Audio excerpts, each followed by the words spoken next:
প্রায় বছর দুয়েক পর অহনা নক দিল মেসেঞ্জারে। ভালো মন্দ জিজ্ঞাসা না করে সোজা জিজ্ঞাসা করলো, লন্ডনে কই থাকো তুমি, অ্যাড্রেস কি? রিপ্লাই দিলাম, কেন গিফট পাঠাবা নাকি? বলল, পাঠাইতেও তো পারি। অ্যাড্রেস দিয়ে টুকটাক কথা হলো, কেমন আছো, স্বামী বাচ্চারা কেমন আছে, এইসব আর কি। তার সাথে কথা বলার ঘন্টা দুয়েক পরেই দরজায় নক পড়লে দরজা খুলে দেখি অহনা।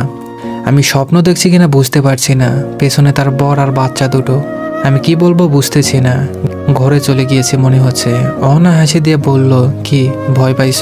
তার বরের সাথে হাত মিলিয়ে বাসার ভেতর নিয়ে আসলাম তাদের। আমি এখনো বুঝতে পারছি না হচ্ছেটা কি। অহনা তার বরের সাথে থাকে আমেরিকাতে। বিয়ের প্রায় 3 বছর পর আমেরিকা চলে যায় বরের কাছে।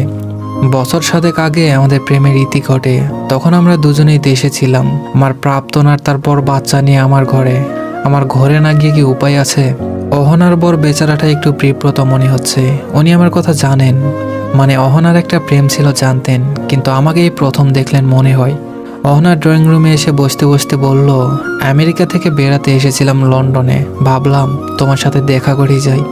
আজকের রাত তোমার এখানে খাবো, দেখি কেমন রান্না শিখেছো তুমি। আর বলল, একাই থাকো? বললাম না, ফ্রেন্ড আর তার ওয়াইফ থাকে আমার সাথে, ওরা দেশে গিয়েছে ছুটিতে, এখন একাই থাকা হয়। তুমি আমাকে না বলে আসলে, যদি কাজে থাকতাম এসে দাঁড়িয়ে থাকতে হতো। অহনা বলল, আরে সারপ্রাইজটা নষ্ট হয়ে যেত না তাহলে?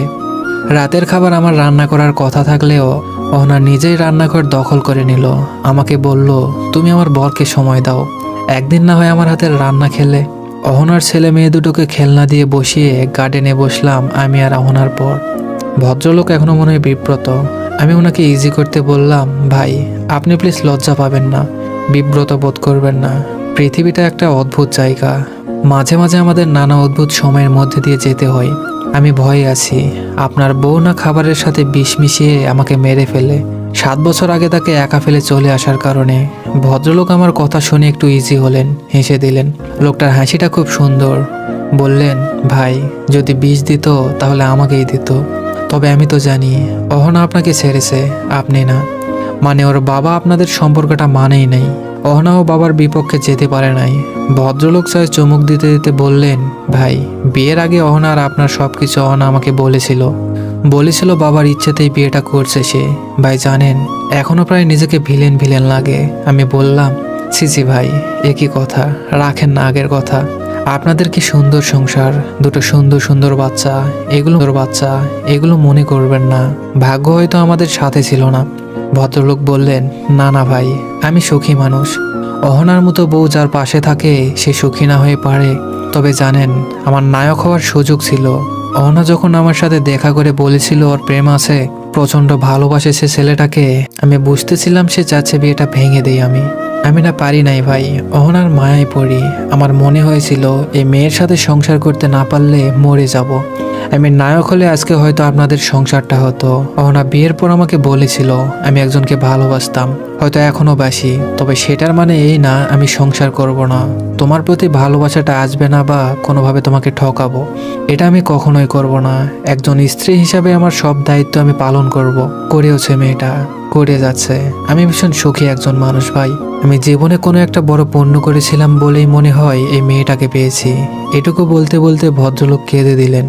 এবার আমি বিব্রত হলাম। ভদ্রলোক বললেন, ভাই আপনাকে একটা কথা জানাবো। অহনার বছরখানেক আগে ক্যান্সার ধরা পড়েছে, চিকিৎসা চলছে, কিন্তু খুব একটা লাভ হবে না। আপনি হয়তো জানেন আমি নিজেও ডাক্তার। আমি ভদ্রলোকের কথা শুনে কেমন জানি শূন্য হয়ে গেছি। উনি কি বলছেন এসব? ভদ্রলোক আবার বলা শুরু করলেন, ও খুব দ্রুত অসুস্থ হচ্ছে, লন্ডনে ঘুরতে আসার পাগলামি করে। আমাকে বলল, আমি কিছুদিন পরেই তো মারা যাব, আমাকে একটু লন্ডন ব্রিজ দেখিয়ে আনো। আমি পাগলামি প্রশ্রয় দিলাম, কিন্তু এখানে আসার পর জানলাম এখানে আসা শুধু আপনার সাথে একটাবার দেখা করার জন্য। লন্ডন ব্রিজ থেকে হোটেলে ফেরার পথে গাড়িতে আমাকে হাত ধরে বলল, জানো যেদিন রানার সাথে শেষ দেখা করি, পাগলের মতো চিৎকার করে কেঁদেছিল রানা।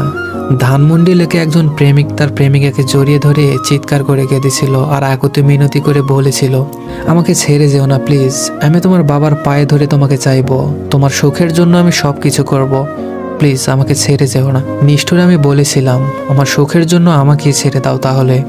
আমাকে এই শেষ সময়টায় একটাবার রানার সাথে দেখা করতে দিবে? অহনার পর একটু থেমে বললেন, জানেন গত 7 বছর অহনা তার বাবার সাথে একটা শব্দও বলে নাই, একটা ওয়ার্ডও না। বলে, আমার বাবা আমার সুখ চেয়েছেন, আমি সুখে আছি। জন্মদাতা বাবা আমাকে জন্মের অধিকার খাটিয়েছেন, মানুষ হিসাবে আমারও অধিকার আছে। তার সাথে কথা বলবো না বলবো না সেটার। এসব কাহিনীতে ভাই মাঝে মাঝে নিজেকে ভিলেন বলে মনে হয়। তবুও আমি স্রষ্টার কাছে কৃতজ্ঞ অহনার মতো একজন বউ পেয়ে। সে একজন স্ত্রী যেমন, তেমনই একজন প্রেমিক হারানো প্রেমিকাও। দুনিয়ায় আমার যত ক্ষমতা আছে আমি চেষ্টা করে যাব আমার অহনার সুস্থতার জন্য। তবু আমি জানি আমাকে হার মানতে হবে। আমি আর আমার অহনাকে পাশে পাবো না কখনোই। তবুও কত মিরাকেল হয় না ভাই, একটা মিরাকেল হোক। আমিও তো এই পণ করেছি, অহনা সুস্থ হয়ে গেলে আমি তাকে বলবো, তুমি আমাকে ছেড়ে যেতে পারো অহনা, তুমি যেখানে সুখে থাকবা সেখানেই যাও। তবুও তুমি বেঁচে থাকো, নিঃশ্বাস নাও। রান্নাঘর থেকে রহনা ডাক আসলো, আমাদের কথা বাধা বলল। ধানমন্ডি লেখে আমি আর রহনা প্রায় দেখা করতাম। সে প্রায় এটা সেটা রান্না করে নিয়ে আসতো আমার জন্য। তার মধ্যে তার হাতের গাজরের হালুয়া ছিল আমার সবচেয়ে প্রিয়। নীলে একটা বক্সে খাবার টেবিলে দেখলাম হালুয়া রাখা। অহনা বলল, খেয়ে দেখো, নষ্ট হওয়ার কথা না, আমেরিকা থেকে আনা, ফ্রোজেন করে এনেছি, স্বাদ আছে কিনা কে জানে। বললাম, খাবো, রেখে দাও। রাতে অহনারা বিদায় নিল আমার কাছে। অহনার বর ভদ্রলোক বাচ্চা দুটোকে নিয়ে আমাদের একা ছাড়লেন কিছুক্ষণের জন্য। অহনা বলল, আমার বর তোমাকে আমার অসুখের কথা বলেছে নিশ্চয়। ভনিতা করব না, আমার তোমাকে একবার সামনাসামনি দেখার ইচ্ছা ছিল। আর এই তোমার চিঠি রাখো, তোমার দেওয়া 188টা চিঠি। এই চিঠিগুলো পুড়িয়ে ফেলার অনেকবার চেষ্টা করেও পারি নাই। আমার ভালো মন্দ কিছু হয়ে গেলে চিঠিগুলো অযত্নে থাকবে, তাই তোমাকে দিয়ে গেলাম। আর যদি বেঁচে যাই ফেরত পাঠিয়ে দিও। আর শোনো, আমি সুখী একজন নারী, আমার সুখের সংসার। তোমার জন্য প্রেম নাই, ভেবো না। আমি এখনো তোমার প্রেমে অন্ধ, 2 বাচ্চার মা হয়েছি। এখন আরো সব বাংলা ছবির সময় আছে বলো? তবুও তোমার প্রতি জন্মদিনে আমি সুন্দর মতো সাজি, একটা করে গিফট কিনি। যেদিন তোমার আমার প্রথম দেখা হয়েছিল 24শে জুলাই, আমি সেদিন একা একা ঘুরতে বের হই। আমার বর সব জানে, আমি বলি নাই, তবুও বোঝেও। জানো রানা, আমার দেখা পৃথিবীর শ্রেষ্ঠ মানুষও। আচ্ছা, এসব কেন বলছি আমি জানি না রানা, আমার হয়তো সময় কম, তাই যা ইচ্ছে তাই বলছি। তোমার যে চোখের জল আমার জন্য ফেলেছিলে, তার প্রতিদানে আমি 1000 বছর কাঁদলেও তোমার কাছে ক্ষমা পাবো না আমি জানি, তাই ক্ষমাও চাইবো না। তবুও বলি, আমার উপর অভিমান রেখো না রানা। আর সত্য সত্য মিরাকেল হলে আমার চিঠিগুলো আমার কাছে ফেরত পাঠাবে, মনে থাকে যেন। আর তোমার সাজানো জীবনে একদিনের জন্য এসে কোনো কষ্ট দিয়ে থাকলে আমার অধিকার থেকেই দিয়েছি। কিন্তু আমার কি তোমার প্রতি কোনো অধিকার আছে এখনো? হয়তো আছে। অহনারা চলে গেল, আমি তার হালুয়ার বাটিটা নিয়ে বসলাম।